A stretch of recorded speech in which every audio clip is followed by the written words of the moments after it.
بالله بسم الله الرحمن أطيعوا الله ورسوله وأولي الأمر منكم قال تعالى في مقام آخر فاسألوا أهل الذكر إن كنتم لا صدق الله العظيم وصدق رسوله النبي الكريم ونحن على ذلك من الشاهدين والشاكرين الحمد لله رب العالمين. اللهم صل على محمد وعلى آل محمد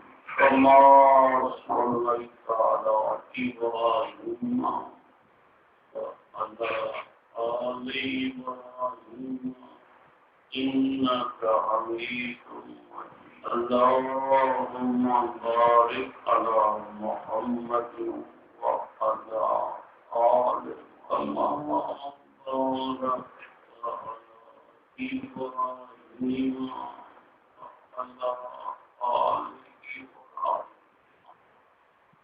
إنك حميد مجيد.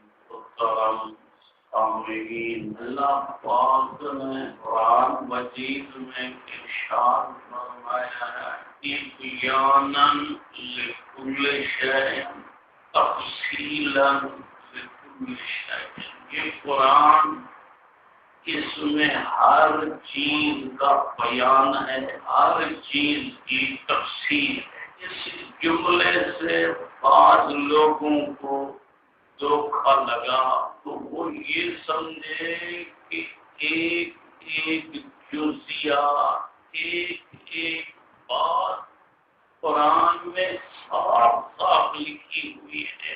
حالانکہ اس کا مطلب جو علماء نے بتلایا ہے وہ یہ نہیں ہے کہ ہر چیز قرآن میں واضح طور پر ہے. دیکھیے، ہم قرآن کے 30 پارے پڑھتے ہیں، ترجمہ بھی پڑھتے ہیں، تفسیر بھی دیکھتے ہیں، لیکن قرآن میں نمازوں کی رکعات کا کہیں ذکر نہیں ہے. صبح کی 2 سنت 2 فرض قرآن میں کہیں واضح نہیں ہے. اسی طرح زکوٰۃ کا نصاب کہ مال کا 40واں حصہ زکوٰۃ نکالنی چاہیے، وضاحت کے ساتھ یہ بات بھی قرآن میں نہیں. حج کا پورا طریقہ قرآن میں نہیں ہے. ہم جو اذان دیتے ہیں 5 وقت ہماری مساجد میں اذان ہوتی ہے، لیکن اذان کسی سپارے میں نہیں ہے. یہ کوئی نہیں بتا سکتا کہ کس سپارے میں اذان ہے. تکبیر قد قامت الصلاۃ قرآن میں نہیں ہے. ہمارا التحیات قرآن میں نہیں ہے. ہماری ثنا قرآن میں نہیں ہے. ہمارا دعا قنوت پڑھنا قرآن میں نہیں ہے. ہزاروں نہیں لاکھوں مسائل ہیں جن کا واضح جواب قرآن میں نہیں ہے. خصوصاً وہ مسائل جو بعد میں پیدا ہوئے حضور اکرم صلی اللہ علیہ وسلم کے دور میں نہیں تھے. جب قرآن اترا اس وقت بھی نہیں تھے. مثال کے طور پر ایک آدمی نے روزہ رکھا، بیمار ہو گیا، ڈاکٹر کہتے ہیں اس کو انجیکشن لگے گا. اب قرآن میں کہیں نہیں لکھا کہ انجیکشن لگانے سے روزہ بچے گا یا ٹوٹے گا. یہ مسئلہ نہیں. اس طرح کے ہزاروں مسائل ہیں. پھر قرآن میں جو یہ فرمایا گیا ہے کہ قرآن ہر چیز کی تفصیل کرتا ہے، ہر چیز کو بیان کرتا ہے تو اس کا مطلب یہ ہے کہ اللہ کا قرآن ہمیں ایسے ایسے اصول بتلاتا ہے، ایسے ایسے ضابطے بتلاتا ہے، ان ضابطوں کو، ان اصولوں کو سامنے رکھا جائے تو قرآن گویا ان اصولوں کے سامنے ہماری زندگی کے قیامت تک کے سارے مسائل حل کر دے گا۔ وہ اصول کیا ہیں کہ قرآن میں مسئلہ کیسے تلاش کرنا چاہیے؟ اللہ نے ارشاد فرمایا اطیعوا اللہ، اللہ کی اطاعت کرو، والرسول، اللہ کے نبی کی اطاعت کرو، اولی الامر، اور اولو الامر کی اطاعت کرو۔ اللہ کی اطاعت کرو، اللہ کے رسول کی اطاعت کرو، اولو الامر کی۔ اب اولو الامر کسے کہتے ہیں؟ اس کا لفظی ترجمہ ہے حکم والے۔ اولو الامر حکم والے، اور حکم والے دو قسمیں، ایک ہے حکمران، یہ ہے حکم چلانے والے، دوسرے ہیں فقہا، یہ حکم بتانے والے، وہ بھی اولو الامر ہے، یہ بھی اولو الامر ہے۔ یہ فقہا بتائیں گے یہ جائز ہے، یہ ناجائز، یہ حلال ہے، یہ حرام، اور حکمران چلائیں گے۔ ہمیں اللہ کا قرآن کہتا ہے اولو الامر کی، یعنی حکم چلانے والوں کی اور حکم بتانے والوں کی، دونوں کی اطاعت کرو۔ اب جب ہم اولو الامر کی، حکم بتانے اور چلانے والوں کی اطاعت کریں گے تو یہ ہمارے اولو الامر جو فقہا کہلاتے ہیں، اللہ نے ان کو اتنی سمجھ دی ہے، اللہ نے ان کو ایسا فہم دیا ہے، یہ قرآن حدیث کے سمندر کی تہ میں غوطے لگا کر ہمیں مسائل نکال کر دیتے تھے۔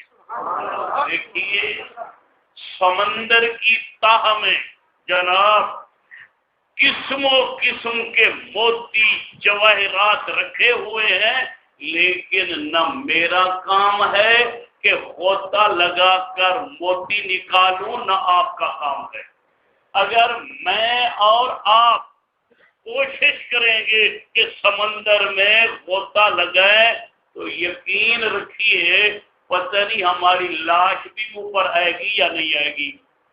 جو غوطہ زن ہیں، ماہر ہیں، وہ غوطہ بھی لگاتے ہیں اور وہاں سے موتی بھی نکال کر ہمیں دیتے ہیں۔ بھائی ہر ایک آدمی کا کام نہیں کہ قرآن حدیث کے سمندر میں غوطہ لگائے اور وہ مسائل ہمیں نکال کر دے، کہ ہر ایک کا کام نہیں ہے۔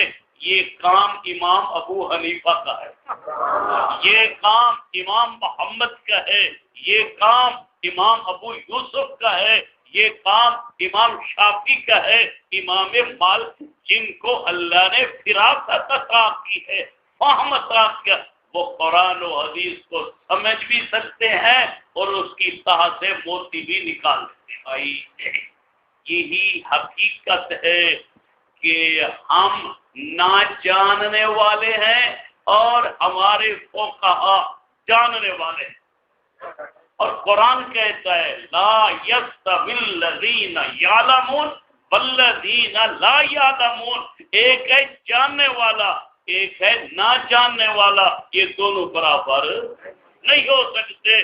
تو جاننے والے کی پیروی کریں گے، اس کا اتباع کریں گے، اسی کا نام تقلید ہے۔ تقلید کسی اور چیز کا نام نہیں ہے، بس جاننے والوں کے پیچھے چلیں، ان پر اعتماد کریں کہ وہ جو کچھ ہمیں بتا رہے ہیں وہ قرآن کی روشنی میں ہے، نبی کے فرمان کی روشنی میں ہے۔ ایک ہوتا ہے اندھا، ایک ہوتا ہے آنکھوں والا۔ اب جو نابینا ہے، اچھی بات اور صحیح بات یہ ہے کہ اس کو کسی راہبر کی ضرورت ہوتی ہے جو اس کے ہاتھ کو پکڑے اور اس کو راستے پہ چلائے۔ وہ خود راستہ نہ دیکھ سکتا ہے، نہ چل سکتا ہے، اب نابینا کہے مجھے کسی آنکھوں والے کی ضرورت نہیں ہے، میں خود راستہ پر چلوں گا، آپ بتائیں گڑھے میں گرے گا نہیں گرے گا؟ گرے گا نا، کیونکہ اس کو تو راستے کا پتہ نہیں، اس کی تو آنکھیں نہیں ہے، اور جاننے والے کے پیچھے چلے گا تو یہ اس کے لیے سلامتی کی راستہ، سلامتی کا راستہ ہے۔ آدم ایک نابینے کو پکڑی ہوئے نا اکھی والا بندہ کہیں کہ والے مشرے کی کون کنسا ناراض نہ تھی وہ اندھا پکڑی ہوئے نا اور لگ رہا اکھی والا پکڑی ہوئے نا اندھے کو راستے میں نابینے کو پیشاب کا تقاضا ہوا، کہا کہ میں نے پیشاب کرنا ہے، آنکھوں والے نے اس کو راستے سے ایک طرف کر کے ایک جگہ پر بٹھا دیا کہ حافظ صاحب یہاں بیٹھ جائیں، پیشاب کر رہے ہیں۔ اب عموماً حافظ صاحب کے ہاتھ میں یہ ڈنڈا تو ہوتا ہے نا، کیونکہ یہ اس کا سہارا ہے، اس کے بغیر اس کا چلنا مشکل ہے، اور یہ جب تقاضے کے لیے بیٹھا تو ڈنڈا پھینک دیا، جب تقاضا پورا کیا اب ڈنڈا تو اس کو نظر نہیں آتا تھا، ادھر ادھر ہاتھ مارے کہ میرا ڈنڈا کہاں ہے۔ جب ہاتھ چلائے تو اتفاق سے سردیوں کا موسم تھا اور جاڑے پڑ رہے تھے، تو ایک سانپ جو سردی کی وجہ سے بالکل اکڑا ہوا تھا، بالکل ایسے جیسے لاٹھی پڑی ہوتی ہے، اب حافظ صاحب نے اس کے ہاتھ میں آ گیا وہ سانپ، لاٹھی کی بجائے سانپ آ گیا۔ اب اس کو اٹھا کر جب آیا آنکھوں والے کے پاس، اس نے دیکھا کہ حافظ صاحب تو سانپ لا رہا ہے، اور حافظ صاحب یہ سانپ ہے، کھا جائے گا، مر جائے گا، سردی کی وجہ سے ٹھکرا ہوا ہے۔ حافظ صاحب نے کہا اچھا کیسی بہترین لکڑی ہے، اس کو تو رندا بھی لگا ہوا ہے، میری لکڑ دا کے گنٹیاں لی آئی کہ ایک ماشاءاللہ رندا لگا بہترین تلہرے تیرا مطلب یہ ہوئے کہ انتھا سٹ گھتے تے میں جاگنا۔ اب آنکھوں والا تو خیر خیر کر رہا ہے کہ اللہ کے بندے یہ سانپ ہے، تیری جان کا دشمن ہے، وہ کہتا ہے نہیں نہیں یہ تو بہترین تلہر ہے، میرے ہاتھ میں آ گیا۔ اچھا حافظ صاحب بس ایک ٹکڑا کرائے، اگر ٹھیک ہے ٹکڑا ہے، پھر کیا ہوا جب دھوپ چڑھی اور سانپ کو دھوپ لگی تو سردی ختم ہوئی، اب سانپ کی جان میں جان آ گئی اور حافظ صاحب کو ڈس لیا، حافظ صاحب قبر میں چلے گئے۔ دیکھو ایک نابینا ہے، وہ کچھ دیکھ نہیں سکتا، پھر آنکھوں والے کی رہنمائی کو قبول نہیں کرتا، اس نابینے نے آنکھوں والے کی بات کو نہ مانا، اس کی جان خطرے میں پڑ گئی، اور ہم لوگ دین کے معاملے میں نابینوں کی طرح ہیں، ہمیں مسائل کا استنباط جواب نہیں آتا، اگر ہم نے قرآن حدیث کے مسائل میں اپنی رائے دی، اپنی رائے پر چلے تو حافظ صاحب کی تو جان چلی گئی تھی، ہمارا ایمان چلا جائے گا۔ سلامتی کی راہ یہ ہے کہ ہم جاننے والوں کے پیچھے چلیں، ان کی پیروی کرے، ان کی تقلید کرے۔ دیکھیے بھائی میرے دوستو، یہ مسائل کے استنباط کا علم جو ہے یہ اللہ پاک ہر ایک کو نہیں دیا کرتے، جو اس کی اہلیت رکھتا ہے اس میں فہم ہوتا ہے۔ میں اس کی چند مثالیں آپ کی خدمت میں پیش کروں۔ حضور اکرم صلی اللہ علیہ وسلم نے صحابہ کے مجمع میں ارشاد فرمایا، میرے صحابیوں ایک شخص ہے اللہ نے اس کو اختیار دیا ہے، تو دنیا میں رہنا چاہتا ہے تو دنیا میں رہے، اگر میرے پاس آنا چاہتا ہے تو میرے پاس آ جا۔ اور اس آدمی نے کہا اللہ میں تیرے پاس آنا چاہتا ہوں۔ اب صحابہ نے اللہ کے نبی کی بات سنی لیکن بات کی تہ تک نہ پہنچ سکے، کیونکہ اللہ نے انداز ایسا اختیار کیا کہ ایک شخص تھا، لیکن حضرت ابو بکر صدیق کے فہم پر قربان جائیے، وہ رونے لگا۔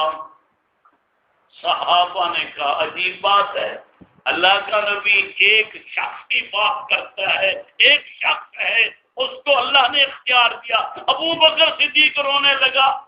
ابو بکر سے پوچھا گیا تو ابو بکر کا فہم کہتا ہے لوگوں آج دنیا میں کوئی ایسا آدمی نہیں ہے جس کو اللہ اختیار دے کہ دنیا میں رہنا چاہتا ہے یا میرے پاس، سوائے اللہ کے نبی کی۔ ہمارے پیغمبر وہ شخصیت ہے جن کو اختیار ملتا ہے۔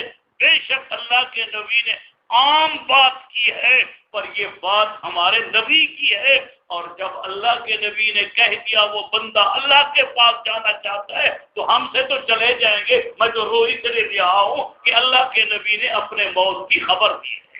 اب دیکھیے ابو بکر صدیق بھی موجود ہے، حضرت عمر بن خطاب بھی ہیں، علی مرتضیٰ بھی ہیں، عثمان غنی، سب صحابہ، عبداللہ بن مسعود، لیکن بات کی تہ تک صرف ابو بکر صدیق کو کیا۔ ہر آدمی بات کی تہ کو نہیں پہنچ سکتا، یہاں تو دماغ کی ضرورت ہے، یہاں تو اہلیت کی ضرورت ہے۔ ہم یہ اور یہاں کیفیت یہ ہے کہ ہمارے بھائی قرآن حدیث عربی میں ہے، عربی کو تو چھوڑیں، اردو بھی صحیح نہیں پڑھ سکتے، اور مصیبت ہے ہمیں کہتے ہیں کیا ضرورت ہے کسی کی پیروی کی، کسی کی تقلید کی، ہمارے پاس قرآن ہے، حدیث ہے، ہم مسائل خود سمجھ لیں گے۔ بھائی جو عربی جاننے والے ہیں وہ تو بات کی تہ تک نہیں پہنچتے، تم اردو والے کیسے پہنچو گے؟ پر یوں پہنچیں گے کہ ایک مسجد میں ایک نمازی آیا کرتا تھا، روز نیا مسئلہ کر کے لاتا تھا، لوگوں کو کہتا تھا یہ حدیث ہے، یہ حدیث ہے۔ ایک دن وہ صبح کی سنتے پڑھ رہا تھا تو 2 رکعت نماز سنت نیت کی، ہاتھ باندھے، اب نماز میں ہلنے لگا۔ انہوں نے کہا اب دیکھو یہ نیا مسئلہ ہے کہ نماز ہو رہی ہے، ہل رہا ہے، اللہ کے بندے کیا کر رہے ہیں؟ کہتا ہے حدیث ہے۔ کیا کہتا ہے؟ ہاں، بڑے دلیر ہیں، اللہ کے نبی کی بات کو سمجھے نہ سمجھے، حدیث ہے، حدیث ہے۔ بھائی ہم نے تو اب تک نہ عالموں سے ایسی حدیث سنی ہے کہ نماز پڑھو اور ہلتے رہو، کہاں تیری حدیث ہے؟ اردو کا رسالہ لایا، اس میں لکھا ہوا تھا اللہ کے نبی صبح کی 2 سنتے ہلکی پڑھتے تھے، یعنی مختصر۔ امی عائشہ صدیقہ سے روایت ہے اللہ کے نبی صبح کی سنتے کتنی مختصر پڑھتے تھے، میں سمجھتی تھی فاتحہ ہی پڑھی ہوگی یا نہیں پڑھی ہوگی۔ اب مسئلہ تو یہ ہے کہ اس کو ہلکا پڑھ رہا ہے، مختصر، اب اس نے ہلکی کو پڑھا ہل کے، اب وہ ہل کے نماز پڑھ رہا ہے، حدیث ہے، حدیث ہے۔ اللہ کے بندے جب تو اردو ہی نہیں سمجھتا تو عربی کو کیا سمجھے گا، قرآن کو کیا سمجھے گا، حدیث کو کیا سمجھے گا؟ تو بہرحال یہ ناپینے والی بات ہے۔ جو کہتا تھا کہ مجھے تو یہ لاٹھی مل گئی ہے، کہتا ماشاءاللہ رندہ لگا گیا ہے، کہتا صاف ستھری ہے، میری تو گندی آئی ہے۔ تو بھائی اللہ کے پاک پیغمبر کی بعض باتیں ایسی باریک ہوتی ہے، ایسی ان میں گہریت ہوتی ہے کہ اللہ کے نبی کی مجلس میں بیٹھنے والے بھی بعض اوقات بات کی حقیقت تک نہیں پہنچ سکتے۔ امام ابن جوزی رحمت اللہ علیہ کی کتاب ہے، اس کا نام ہے تلبیس ابلیس۔ تلبیس ابلیس.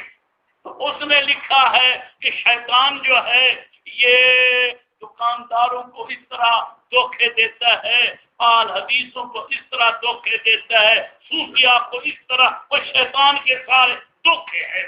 تو آل حدیثوں کے جہاں دھوکے ہیں کہ ان کو شیطان دھوکے دیتا ہے. ابن جوزی نے لکھا کہ اللہ کے ایک پاک پیغمبر کی حدیث ہے، حضور اکرم صلی اللہ علیہ وسلم نے ارشاد فرمایا، مسلمانوں، میرے صحابیوں، غیر کی کھیتی کو پانی نہ پلایا کرو، غیر کی کھیتی کو پانی نہ پلایا کرو. اب یہ تو وہ الفاظ کا پرستار تھا، لکیر کا فقیر تھا. اب اس کا پانی جو ہے ضرورت سے زائد بھی ہوتا تو کسی کو نہیں دیتا تھا. اللہ کے نبی نے منع کیا، حدیث ہے کسی کی کھیتی کو اب پانی جنگل میں چھوڑ دیتا، تینوں میں ضائع ہو جاتا، کوئی مانگتا نہیں، وہ نہیں حدیث ہے منع ہے. کیا اللہ کے نبی منع فرماتے تھے کہ کسی کو ضرورت کی چیز نہ دو؟ نہیں، اللہ کے نبی کی تو حدیث ہے. ایک دفعہ حضور اکرم صلی اللہ علیہ وسلم نے صحابہ کو فرمایا، صحابیوں صدقہ کیا کرو، صدقے کی بڑی فضیلت ہے. اب بعض صحابہ کہنے لگے اللہ کے نبی صدقے کی بڑی فضیلت آئی ہے، ہم تو اپنا کھانا، بچوں کا کھانا بمشکل پورا کرتے ہیں، تو صدقے کی فضیلت سے ہم تو محروم ہیں. اللہ کے نبی نے فرمایا تم بھی صدقہ کر سکتے ہو. حیران ہو گئے، ہمیں بتاؤ. اب بہت سی آپ نے صورتیں بتائیں. ایک صورت یہ تھی کہ تم نے کنویں میں بوکا ڈالا، اب تو وہ کنویں کا دور تو نہیں رہا. شاید پرانے حضرات سمجھے کہ ان پر ڈول بوکے لگے ہوئے ہوتے تھے کہ کھینچتے تھے، اپنے بالٹی میں اپنے گھڑے میں ڈالتے تھے. تو اللہ کے نبی نے فرمایا تم نے اپنے بالٹی کے لیے، اپنے گھڑے کے لیے بوکا کھینچا، تمہارا بھائی آ گیا اور اس نے بھی پانی لینا تھا، اگر اپنے بالٹی کی بجائے اس بھائی کی بالٹی پر ڈال دو تو یہ بھی تمہارا صدقہ ہے. اب اللہ کے نبی تو فرمانے پانی دو، تم سے تو حدیث ہے اللہ کے نبی نے منع کیا. اب بات کیا تھی؟ اس نے الفاظ تو سن رکھے تھے، بات کی تہ تک تو نہیں پہنچ سکا تھا. بات یہ تھی، تم بھی ذرا توجہ کرنا، یہ بات تھوڑی سی سمجھنے کی ہے. حضور اکرم صلی اللہ علیہ وسلم کے پاک دور میں جہاد ہوتے تھے. کفار کی عورتیں، کفار کے مرد جنگی قیدی بن کر آپ کی خدمت میں لائے جاتے تھے.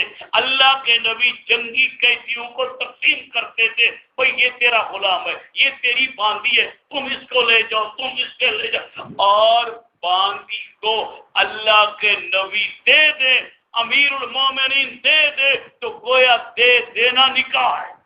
اس کو مالک جو ہے اب استعمال کر سکتا ہے.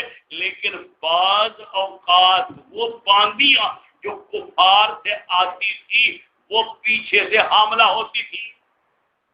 اب اللہ کے نبی نے پردے میں بات کی تھی، میرے صحابیوں اگر کسی کے پاس ایسی باندی آئی جو پیچھے سے حاملہ ہے، لہذا تم اجتناب کرنا، استعمال نہ کرنا. اس کو تمہارا استعمال کرنا ایسا ہے جیسے غیر کی کھیتی کو پانی دینا ہو. اب سمجھو بات، اللہ کے نبی نے تو پردے میں ایک حقیقت سمجھائی. اب آن حدیث کو مسئلہ سمجھ نہیں آیا اور جوان کی کیا کیتی کرے، پانی جنگل لوڑی کرے، کہیں مسافر کو غریب کو پانی نہیں دے رہا. نبی سے منع کی حدیث ہے اور تو ساتھ سو حدیث کو الٹا سمجھے گا، سیدھا سمجھے گا، الٹا ہی. یہ مصیبت یہی ہے، ہم جو کہتے ہیں کہ اماموں کی بات مانو، وہ آنکھوں والے ہیں، وہ رہنمائی کرتے ہیں، وہ ہمیں مسائل قرآن، ہم اماموں کو نبی نہیں سمجھ، یہ دھوکے کی بات ہے کہ تم اماموں کو نبی مانتے ہو۔ اللہ کے بندے، اماموں کو ہم نبی نہیں مانتے، اماموں پر ہمیں اعتماد ہے، وہ ہمیں جو بتاتے ہیں قرآن حدیث کی روشنی میں بتاتے ہیں، قرآن حدیث کی روشنی میں بتاتے ہیں۔ دیکھیے اب ان کی مثال ایسی ہے، کہتے ہیں کہ ایک آدمی گیا بہاولپور وکٹوریا ہسپتال کے ڈاکٹر بڑے ماہر ہیں، اسپیشلسٹ ہیں، پروفیسر ہیں۔ اب ایک پروفیسر سے اس نے طبیعت چیک کرائی، پروفیسر نے نسخہ لکھا کہ جاؤ یہ خریدو اور کھاؤ۔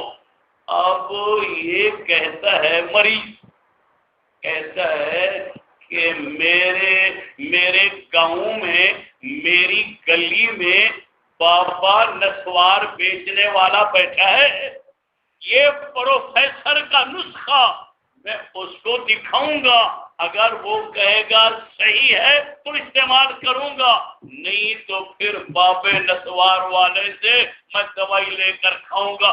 ایمان سے بتائیں یہ بابا نسوار والا کیا جانے اور پروفیسر کیا جانے، وہ تو ماہر ہے، اسپیشلسٹ ہے۔ اب یہ ہمیں کہتے ہیں کہ تم جو حدیث کہتے ہو ہم اس کو بتائیں گے۔ میرے پاس مولانا عطا اللہ صاحب بھی ساتھ تھے، ایک علاقہ ہے امن پور کے قریب، موضع قادر پور بستی کلوار یا کلیار، وہاں ایک آل حدیث کو میرے پاس پکڑ کر لائے۔ اب جناب وہ کہنے لگا کہ اللہ کے نبی نے فرمایا صفحے ملاؤ۔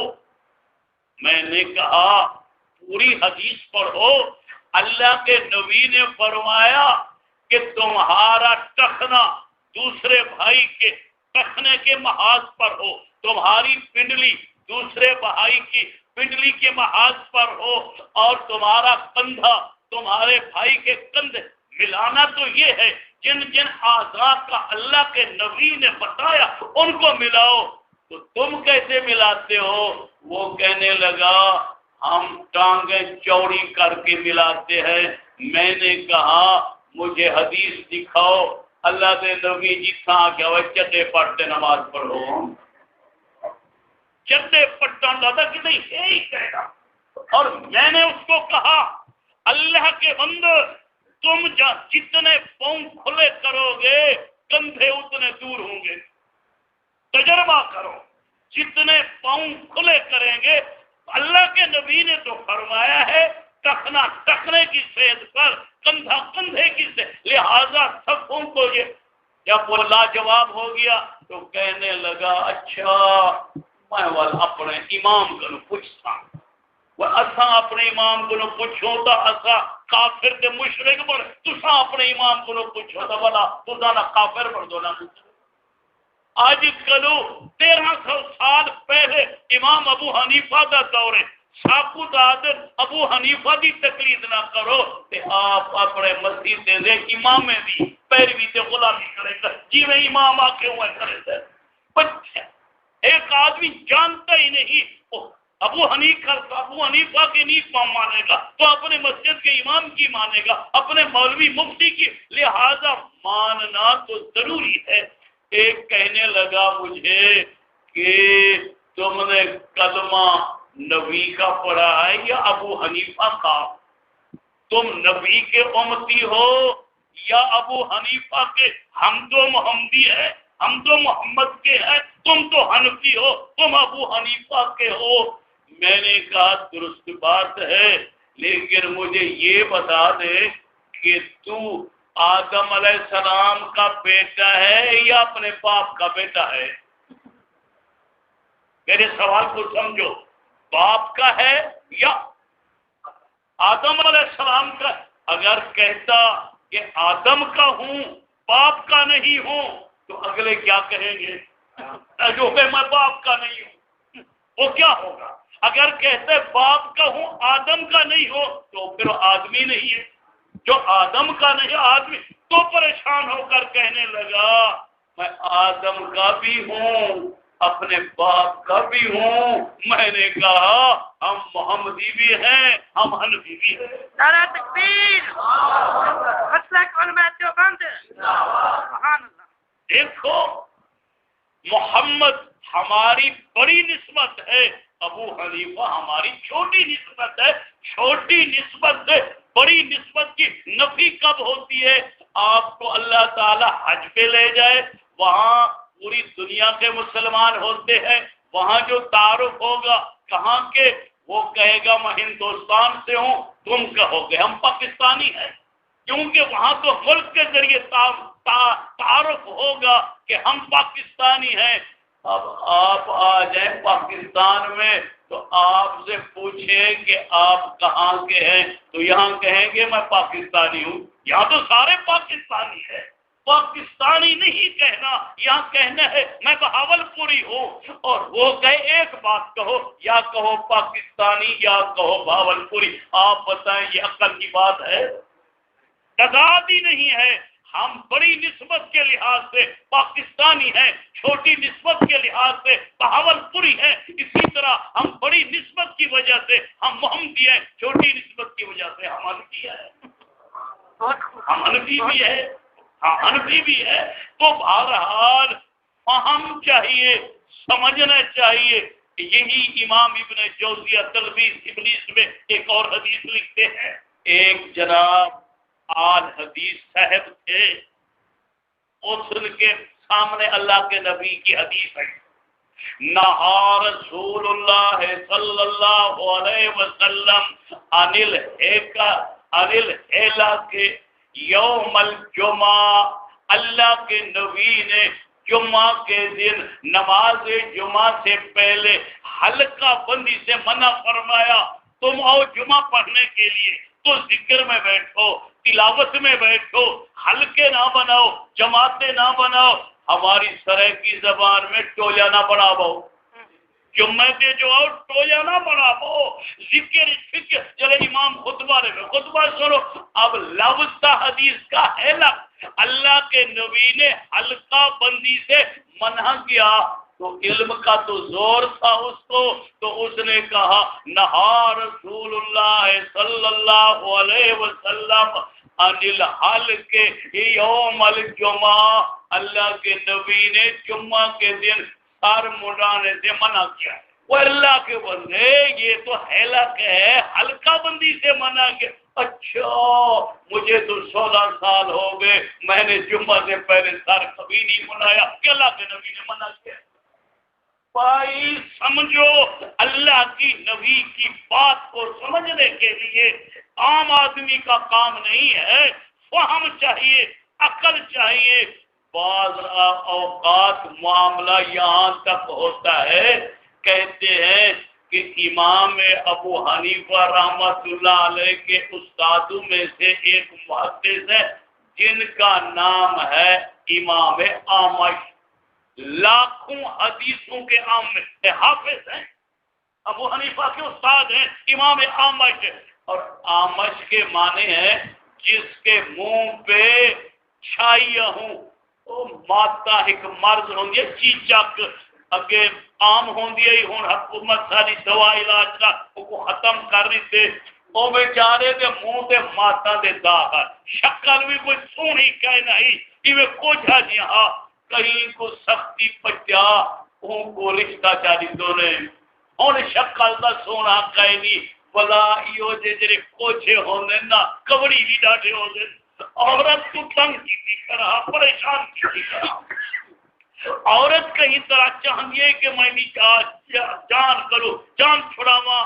جناب ایک دفعہ میاں بیوی کا آپس میں ہو گیا اختلاف، جب اختلاف ہو گیا تو امام اعمش کو چاہیے تھا غصہ نہ کرتا، نہیں، اس نے کہا آج صبح صادق سے پہلے اگر تو میرے ساتھ بولے گی تو ٹھیک، نہیں تو تجھے طلاق۔ اب عورت تو یہی چاہتی تھی اس نے تو زبان بند کر لی کہ صبح صادق تک میں نہیں بولوں گی، مجھے طلاق ہو جائے گی، میری جان چھوٹے گی۔ اب پریشان ہوا، جیسے ہمارے بھائی جب غصے میں آتے ہیں تو 3 طلاق کے، 8 طلاق کے، 100 طلاق کے۔ میرے پاس ایک مسئلہ آیا کہ اس بچے نے اپنی بیوی کو 1000 طلاق دی ہے، اور اللہ کے بندے طلاق کوئی علاج نہیں ہے، مار لے، پیٹ لے، گھر سے بھگا دے، طلاق کا لفظ زبان سے نہ، بڑی تیز چھری ہے، اپنے گھر کو برباد کرنے والی بات ہے۔ ہمارے بھائی جو ہیں اس معاملہ میں بڑے دلیر ہیں، لیکن غصے میں آ کر دے تو دیتے ہیں تو پھر پریشان ہوتے ہیں۔ آتے ہیں مولانا فضل الرحمان صاحب کے پاس، مولانا میں غصے میں بیٹھا تھا، غلطی ہو گئی ہے، میں نے 3 دفعہ کہہ دیا ہے۔ اللہ کے بندے طلاق خوشی میں ہوتی ہے، ہوتی غصے میں ہے؟ کبھی سنا ہے کہ محبت میں پیار میں طلاق دی ہو کسی نے؟ ہوتی تو غصے میں ہے۔ مولانا اندے چھوٹے چھوٹے بال ہیں، میرے چھوٹے چھوٹے بال ہیں، وقت کائنا گزرتی میں نہ کیا جو طلاق لے ہو، طلاق تو آپ ہی سی اپنے پیرے سے پہاڑی تو آپ ماری بھی، میرے کو تو کیا آدھی کیا ترائے طلاق کا قرآن دے رونا پکیا طلاق کا ہے، طلاق کے بعد مصالحت کی کوئی صورت ہے۔ اگر کوئی ترائے دے تے گھر بلہی بیٹھے، پرتیندہ بیٹھے، زنا بیٹھا کرے دے، اولاد خالصتاً وزد اللہ۔ میں کرنڈے اپنے مدرسے میں بیٹھا تھا، ایک ساتھی دوسرے کو لے کر آیا، مولانا اس نے اپنی بیوی کو طلاق دی ہے، اب مسئلہ بتائے۔ ہمارا دستور ہے، ہم پہلے یہ پوچھتے ہیں کہ کتنی دی ہے، طلاق جو دی ہے کتنی دی ہے۔ اب وہ سنے جو اس کے ساتھ والے نے کہا، اس نے کہا پختہ سنت سے 1 ایکڑ دور ہے اس کا گھر، وہاں سے طلاق طلاق طلاق کہنا شروع کی، پکی سڑک تک تو سونے سے اب وہ بتاتا نہیں، پھر بے دین بنتے ہیں، لہمزہ بنتے ہیں، بیوی حلال نہیں ہوتی۔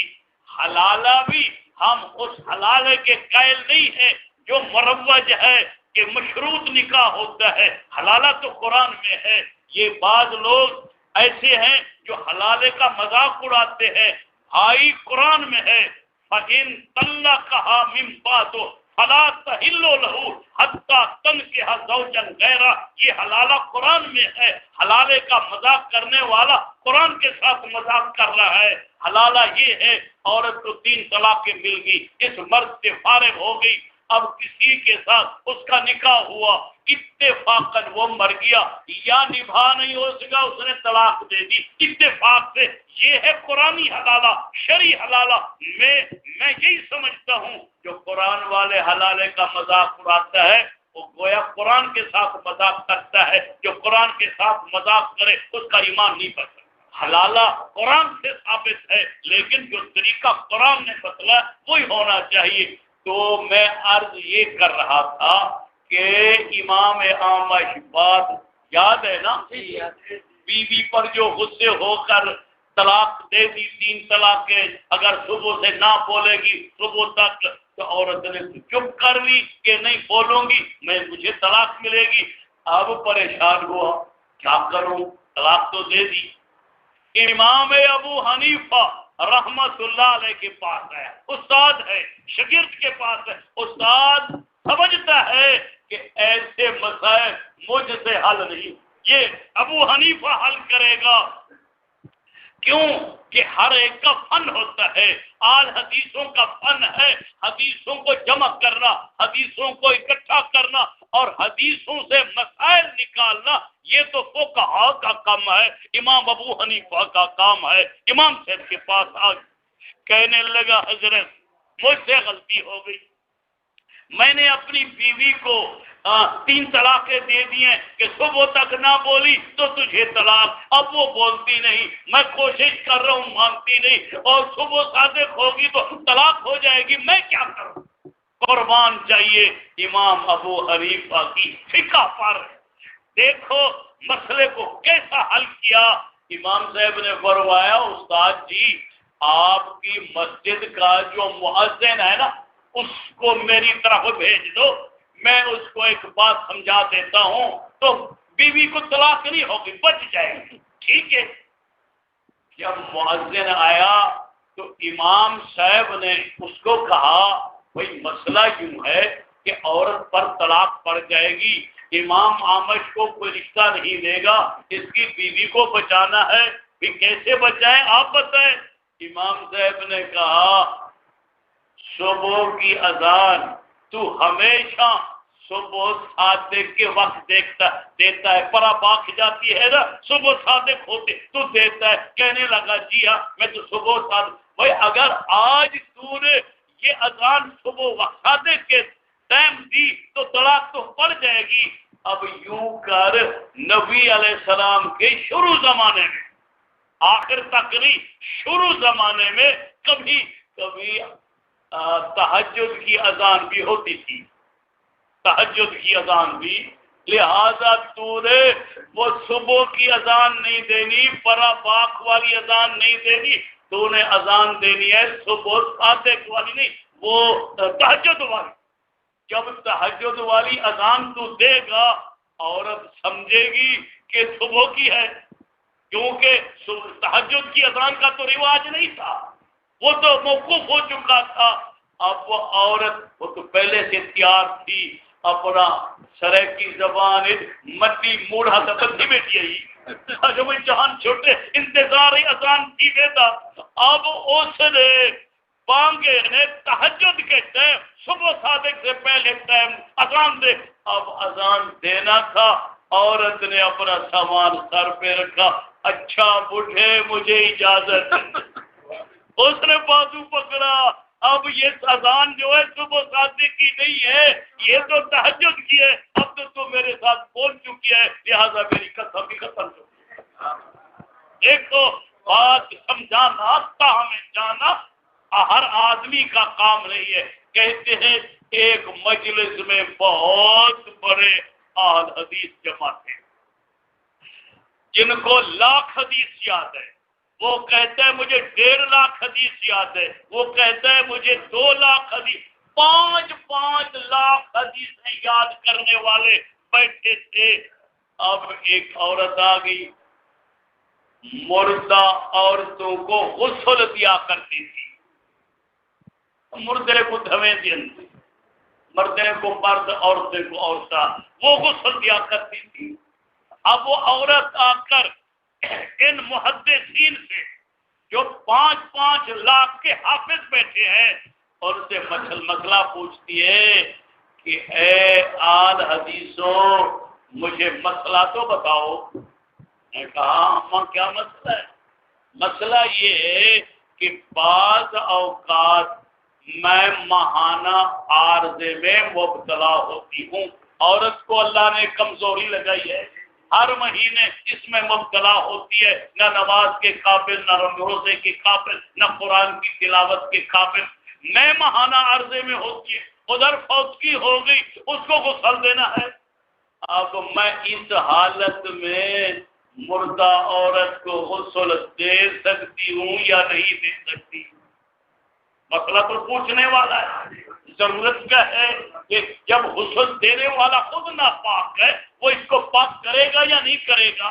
اب 5 لاکھ حدیث جن کے سینے میں ہے، وہ کہتا ہے تو بتا، اس کو کہتا تو بتا دے یا تو بتا دے، مجھے تو نہیں آتا، مجھے تو نہیں آتا۔ اب سارے لاجواب ہیں۔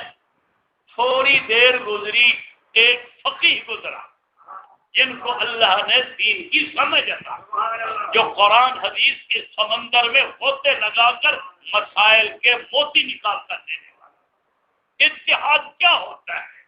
ایک عورت ہے، وہ دودھ کو جاگ لگاتی ہے اور صبح سویرے دودھ کی دہی بن جاتی ہے۔ اب پرانے دور میں تو مٹیاں ہوتی تھی، اب جوزر مشینیں آ گئی اور جوزر مشین کے ذریعے اس کا وہ مکھن نکالتی ہے. ایمان سے بتائیں مکھن اس عورت نے بنایا یا مکھن پہلے سے اللہ نے دودھ میں رکھا تھا؟ پہلے سے. عورت نے مکھن نہیں بنایا، دودھ میں مکھن پہلے سے تھا. اس نے محنت کی، اس کو جاگ لگائی اور دہی تیار کی، پھر اس کو مشین لگائی، اب وہ مکھن نکل آیا. ایک آدمی کہتا ہے یہ تو عورت نے مکھن بنایا، میں تو یہ نہیں کھاؤں گا، میں تو وہ مکھن کھاؤں گا جو اللہ نے بنایا ہے. اور دسو یہ اللہ کا ہے؟ میں تو محنت کیجیے. ابو حنیفہ تو محنت کیجیے، قرآن حدیث دے جاگ کو کہ اجتہاد دا جاگ دیتے سے اجتہاد کے ذریعے شریعت دا مکھن کاڑ دے پوری امت ملے. اور مکھن اتنا کہ اپنے کھاندے پر بگانے کھاندے پر. صحیح گا. مولانا فضل الرحمان سے گواہ ہے، ان کو پتہ ہے کہ ان کی کتابوں کو دیکھو جو آپ کو کہتے ہیں کہ میں آل حدیث ہوں، میں حدیث پہ چلتا ہوں. نہیں، ان کی کتابوں میں بھرا ہوا ہے. یہ کبھی مسئلے کا حوالہ دیں گے، کہیں گے ہدایت میں یوں لکھا ہے، کبھی کہیں گے عالمگیری میں یوں لکھا ہے، کبھی کہیں گے کہ شامی میں یوں لکھا ہے. ان کو مسئلے اس وقت تک نہیں آتے جس وقت تک عالمگیری کی، شامی کی پیروی اور تقلید نہ کرے. عجیب گال ہے. مکھن کھاتی ہوئے مائی کو مندے کٹی ہوئے آخر شرک کی تھے. مکھن کیوں بنایا؟ مکھن کیوں کوئی نہیں بنایا اللہ کا بندہ. مکھن تو پہلے اللہ پاک رکھا، اللہ پاک بنا ادھر محنت. ابو حنیفہ کوئی مسئلہ. اللہ بخاری شریف کے شروع میں مقدمے کے طور پر ایک بات لکھی ہے بڑی عجیب. غالباً امام محمد قاسم ہیں یا اس خاندان کے کوئی اور بزرگ ہے. اس نے سنا تھا کہ ایک ابو حنیفہ ہے، وہ مسئلے اپنے دماغ سے بناتا ہے، مسئلے خود بناتا ہے. اور بدنامی سنی کہ میں سب کو بدنام کی تھی وطن اے وقت وہابی ہے نہ کہیں تو آپ تک آنا کی تھی وطن تو آپ کوئی کی تھی وطن کوئی ساری غلط تصویریں اسا صحیح گال وہابی کہتے اسا اہل سنت ہے. سادہ ہر مسئلہ ہر عقیدہ یا قرآن کے مطابق تو صحیح نبی کی سنت تو آپ کو آخا کرو متنفر نیڑے نہ وجائے یہاں دے قریب ہی نہ وجائے تو یہ ہو جائے کہ ہو جائے.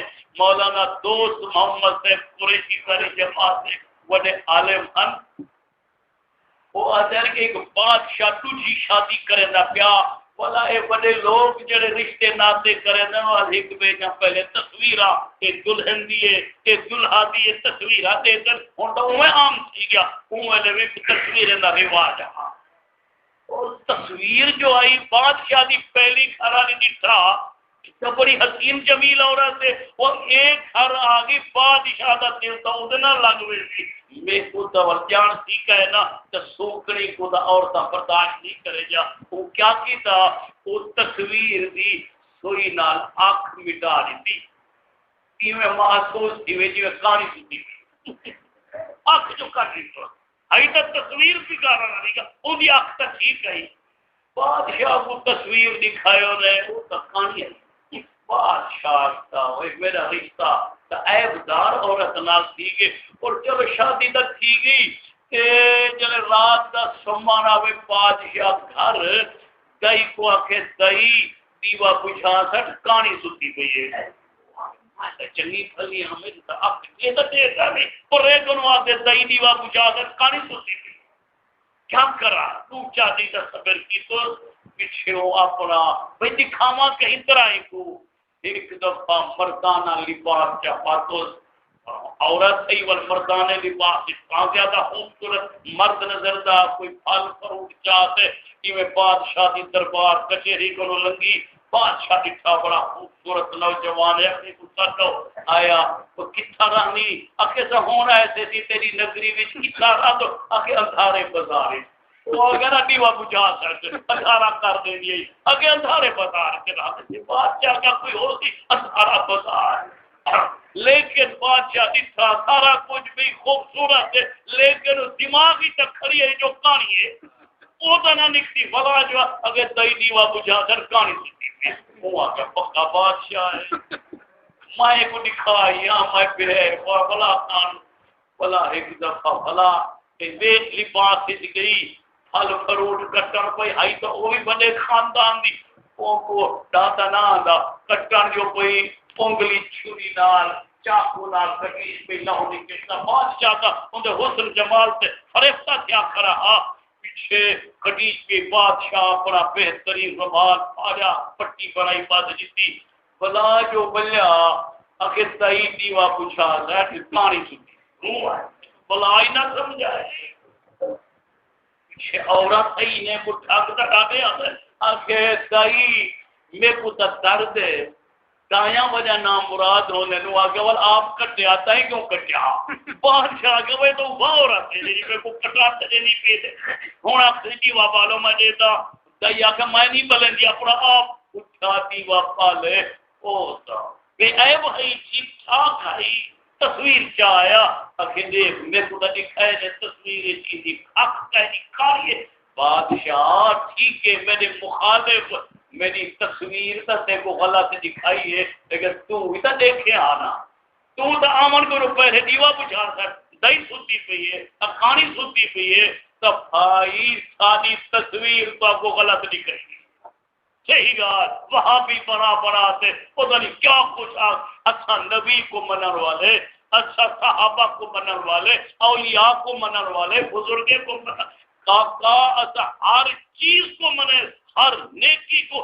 ہر نیک کو منے دے اوئے دیزی میں پاک ہے سارا وہاں پہ نہ کوئی تعلق نہیں کوئی واسطہ نہیں ساری تصویر اللہ سے آؤ سارے جلسے سے آؤ سارے علماء کی خدمت کی جاؤ دیکھو سارے اندر کوئی گال خلاف مولانا اشرف علی تھانوی رحمت اللہ علیہ روٹی جو کھاندے ہیں آپ چھیک کالے پاسو باندھے ہیں روٹی رکھ دیا سراندی کرو جی تو کھٹ تے بیٹھا ہوئی ابا وجہ سورہا وجہ استاد وجہ تو اٹھی گھر سے ان کو سراندی آلے پاسو تے آپ چھیکا لے پاسو باتے مولانا تھانوی رحمت اللہ علیہ روٹی سراندی آلے پاسو چھیکا لے پاسو آپ آدھر کہیں پوچھا کیوں میاں اللہ دی نعمت ہے میں دی قدر کرے جیلے روٹی دی اتنی قدر کرے نبی دی کتنی قدر کرے کوئی خیال کرو سوچو تو بہرحال میں عرض یہ کر رہا ہوں کہ وہ عورت آئی مسئلے کے لیے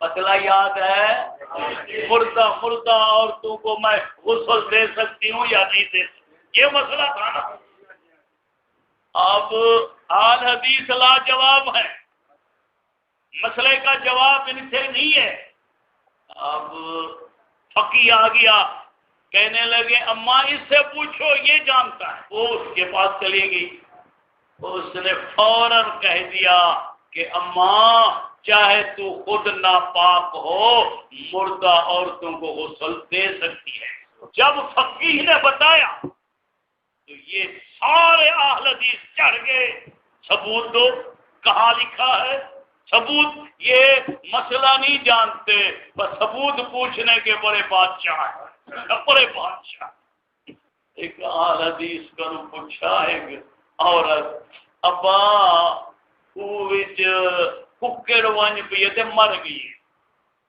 وچ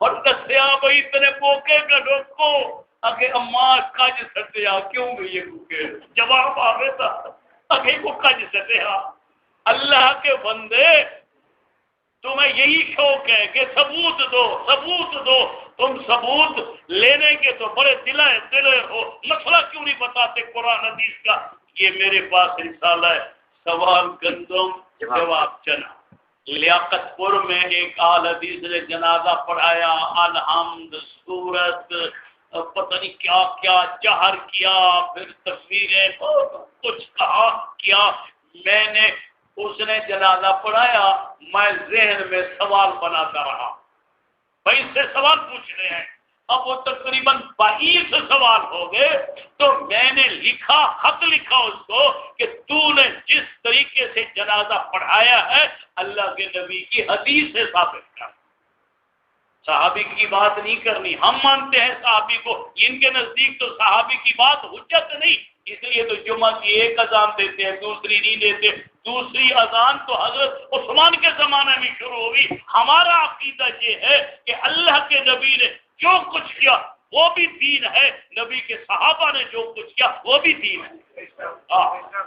اللہ کے نبی نے ان کی پیروی، ان کی غلامی، ان کی ابتداء کا ہم کو حکم دیا ہے، اس لیے یہ 3 طلاقوں کو نہیں مانتے، کہتے ہیں یہ تو عمر کا فیصلہ ہے۔ ہم کہتے ہیں اللہ کے نبی فرما ان اللہ ینطق علی لسان عمر، اللہ پاک عمر کی زبان پہ بولتا ہے، اللہ بولتا ہے عمر کی زبان پہ۔ تو بہرحال یہ حضرات تو صحابی کی تو مانتے، میں نے کہا صحابی کی بات نہیں، مجھے نبی کی حدیث دکھاؤ، اللہ کے نبی نے فاتحہ پڑھاؤ، اللہ کے نبی نے سورت ملائی ہو، اللہ کے نبی نے اونچا پڑھاؤ۔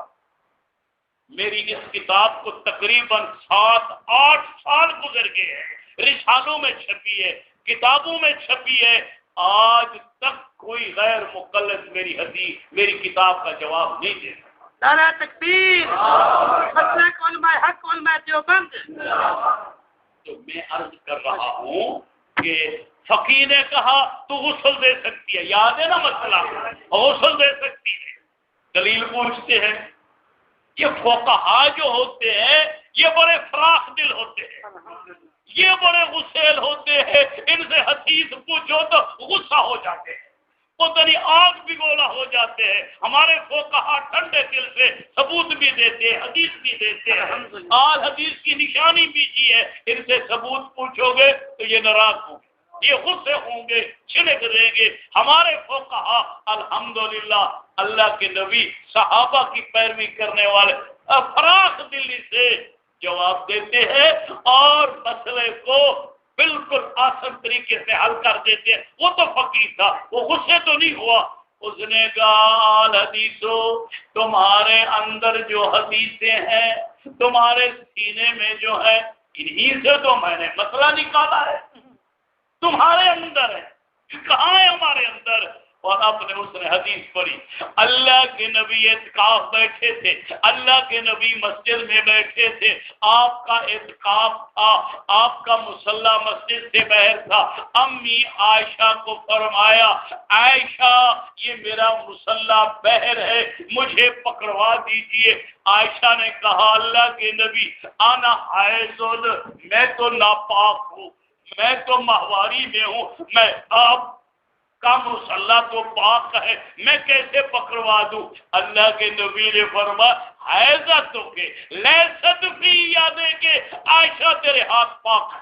معلوم ہوتا ہے حیضہ کے ہاتھ کیا ہوتے ہیں؟ پاک ہوتے ہیں، اور وہ پاک ہاتھوں سے عورت کو غسل دے۔ وہ کہتے ہیں اور حدیث تو میں سناؤں، ہاں اللہ کے نبی گرمیوں میں جب اعتکاف بیٹھے تھے، بھائی یہ اعتکاف کے لیے غسل کے لیے موقف تو نہیں جا سکتا، اس کے کئی طریقے ہیں، حضرت مولانا فضل الرحمان صاحب آپ کو بتائے ہوں گے یا بتائیں گے۔